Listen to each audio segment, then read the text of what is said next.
মা,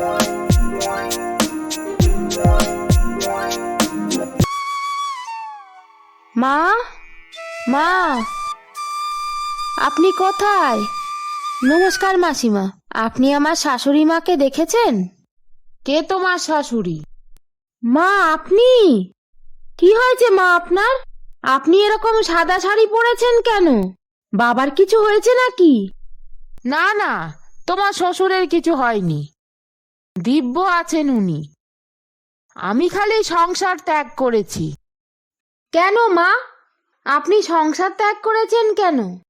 সংসারে সংসেজে তো এতকাল কাটালাম, এবার জীবনের শাশ্বতের পথে পা বাড়িয়েছি, আর পেছনের দিকে তাকাবো না। তাই আমায় আর সংসারের জালে জড়িও না। তুমি এবার থেকে তোমাদের ঘর সংসারের কাজকর্ম নিজের ঘাড়ে তুলে নাও। মা, আপনি কি কাজ করার ভয়ে সংসার ত্যাগ করছেন? বৌমা, আমি কর্মভীরু নই জানো। আমি আজ আশ্রমে গিয়ে কত কাজ করেছি। ও, বুঝেছি। অনেক কাজ করেছেন বলেই মাথাটা একটু গেছে। মা, বলছি কি, অফিস থেকে ফেরার পথে চিকেন পকোড়া কিনে এনেছি, খাই চলুন। না না, একদম নয়। সংসারে এখন থেকে আমিষ বারণ। তুমিও বারণ। মাছ, মাংস, ডিম, পেঁয়াজ, রসুন, মুসুর ডাল খাওয়া বন্ধ করে দাও। ঠিক আছে, আমি ঘরে যাচ্ছি।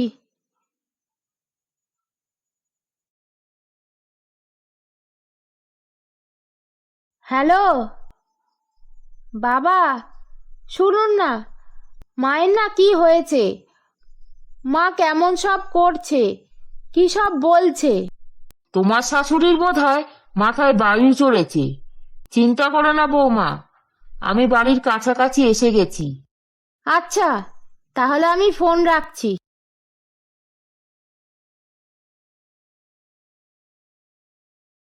তরু, তরু, তোমার কি হয়েছে তরু?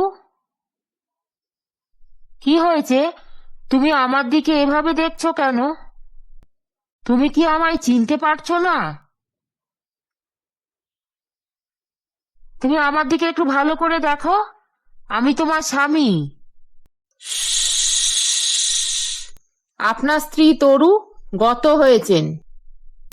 এই, কি বলছো তুমি? কি বলছো তুমি এসব? ঠিকই বলছি, আমি আপনার স্ত্রী নই। আমাকে চিনতে পারছো না? এরকম তো কোনোদিন হয়নি। না, উত্তেজনা নয়। উত্তেজনা শরীরের পক্ষে খুব ক্ষতিকারক। ন্যাকামো করো না তো, ওসব তোমায় মানায় না। বাড়িতে ছেলের বউ চলে এসেছে, আরো জ্ঞানের বুলি আওড়াচ্ছে। থামাও এসব, আর উঠে পড়ো। যাও, এসব সাদা শাড়ি ছেড়ে রঙিন শাড়ি পরো। আমাকে উত্তেজিত করবেন না। আমি আগেও বলেছি, আমি সংসার ত্যাগ করেছি, আর আপনার স্ত্রী মারা গেছেন। আপনি আমার মধ্যে আপনার স্ত্রীকে খুঁজবেন না। এতে আপনার আমার দুজনেরই পাপ হবে। হোক পাপ। আগে বয়স হলে বাড়ির বয়স্করা ঠাকুর দেবতা নিয়ে থাকতো, এখন আর কেউ থাকে না। আর তোমার এখন বয়সই বা কত হয়েছে? সবে তো 50। একদম মাঝে মাঝে কথা বলবেন না বলে দিলাম, খুব খারাপ হয়ে যাবে। না না, কিচ্ছু খারাপ হবে না, বরং ভালো হচ্ছে। তুমি পুরনো ফর্মে ফিরে আসছো। হ্যাঁ বাবা, ঠিক বলেছেন। মাকে আরেকটু রাগিয়ে দিন। কিন্তু বিষয় হলো, মা আপনার কোন কথাটাই রেগে গেল? আরে বৌমা, বুঝলে না? ওই যে আমি বললাম, এখনকার দিনে কেউ আর অত পুজো পুজো বাতিক নিয়ে আর থাকে না, তাতেই। না, আমি রেগে যাইনি, কেবল একটু উত্তেজিত হয়ে পড়েছিলাম। এখন আমি সংসার ত্যাগ করেছি, তাই এইটুকু উত্তেজিত হয়েছি। যদি সংসারে থাকতাম, তাহলে না লঙ্কা কাণ্ড বাঁধিয়ে দিতাম। সে তো বুঝলাম, কিন্তু মা, বাবার কোন কথায় আপনি এত উত্তেজিত হলেন? শুনলে না? উনি আমায় বললেন আমার বয়স নাকি 50। মেয়েদের বয়স কেউ বাড়িয়ে বলে? বললে মাথাটা কেমন গরম হয়ে যায় বলো তো। যখন সংসারে ছিলাম কখনো আমার কেউ কদর করেনি, এখনো এই বাড়িতে কেউ আমার মূল্য বুঝলো না। মা, আপনার বয়স কত? এমনিতে আমার বয়স 47। আমায় দেখলে মনে হয় কি না বলো যে আমি এখনো 40-এর গণ্ডি পের হইনি? হ্যাঁ হ্যাঁ, ঠিক বলেছো। আমার তো মনে হয় তুমি এখনো সেই 18 বছরের যুবতী কন্যা। এই কাঁচা বয়সে সংসার ত্যাগের বুদ্ধিটা মাথা থেকে বের করে দাও তো। চুপ চুপ, একেবারে চুপ। এসব বললে আমি সোজা আশ্রমে চলে যাব। কেন? আমি মরে গেছি নাকি যে তুমি আশ্রমে যাবে?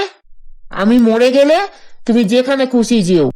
তুমি তো এখন আমার কাছে মৃতপ্রায়। হ্যাঁ, তা তো ঠিকই। পুরুষরা বিয়ে করলে এমনি মৃত, আর তোমার এই অবস্থা দেখে আমি তো পুরো মৃত। তবে আমি এর একটা ব্যবস্থা করেই ছাড়বো। বাবা, কি ব্যবস্থা করবেন আপনি? এখনো কিছু ভাবিনি, তবে আমি এর একটা বিহিত করেই ছাড়বো। তুমি কিছু রান্না করেছো বৌমা? না বাবা, সারাদিন অফিস করার পর আর কিচেনে ঢুকতে ইচ্ছে করে না। আমি এক্ষুনি অনলাইনে খাবার অর্ডার করে দিচ্ছি। এবার মনে হয় তোমার শাশুড়ির সংসার ত্যাগের রহস্যটা বুঝতে পারছি। কি রহস্য বাবা? এই যে সকালে তোমার টাইম থাকে না, আর রাত্রে তোমার ইচ্ছে থাকে না, তাই রান্নাঘরে তুমি যাও না। আর তোমার শাশুড়িকেই দুবেলা হেসেল ঠেলতে হয়, তাই বাহানা করছে। না না বাবা, মা কর্মভীরু নয়। আজই তো আশ্রমে গিয়ে অনেক কাজ করেছে। কি করে চাকরি করো বুঝি না। সংসার চালানোর বুদ্ধি নেই, অফিস চালাও কি করে? যাও, তাড়াতাড়ি খাবার অর্ডার করো, খিদে পেটে ছুঁচো ডন দিচ্ছে। আপনি ততক্ষণ চিকেন পকোড়া খান, আমি খাবার অর্ডার দিচ্ছি।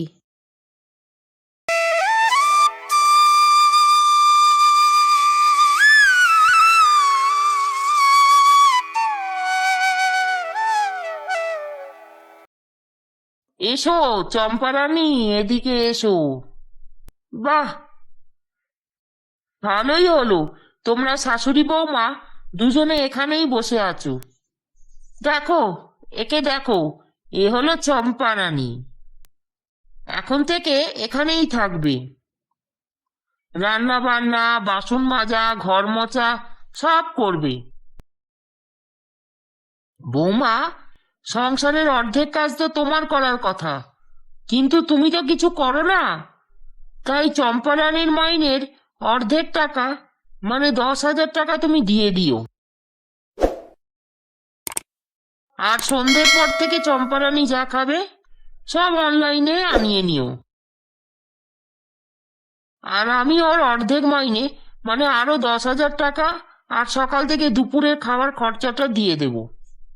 বাবা, চম্পারানীর 20,000 টাকা মাইনে প্লাস থাকা খাওয়া, এত টাকা দিয়ে রাখবেন ওকে?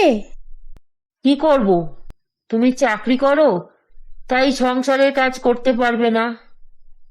আর একজন সংসার ত্যাগ করেছে, তাই সংসারটাকে টিকিয়ে রাখার জন্য চম্পারানীকে নিয়ে এলাম। সংসারের চাবি টাবিগুলো আমায় দিয়ে দাও তো। তোমার যখন যেটা লাগবে তখন সেটা আমার থেকে চেয়ে নেবে, বুঝেছো? তা বললে চলে নাকি? তুমি তো সারা দিন রাত জব টপ করবে, তোমাকে বিরক্ত করতে পারি? আর তাছাড়া আমি কাজের মেয়ে, কোনো ভিখিরি নই যে সব সময় তোমাদের কাছে হাত পাতবো। হ্যাঁ, চম্পারানী ঠিক বলেছে। কই দাও, সংসারের চাবি ওকে দিয়ে দাও। না, সংসারের চাবি দিতে পারবো না। তাই কখনো হয় নাকি? তুমি এখন হলে সংসার ত্যাগী সন্ন্যাসিনী। চাবি টাবি মানে পার্থিব জিনিসের তোমার কি প্রয়োজন? বাবা, আপনি বুঝতে পারছেন না, একজন বাইরের মানুষকে চাবি কখনো দেয়া যায় নাকি?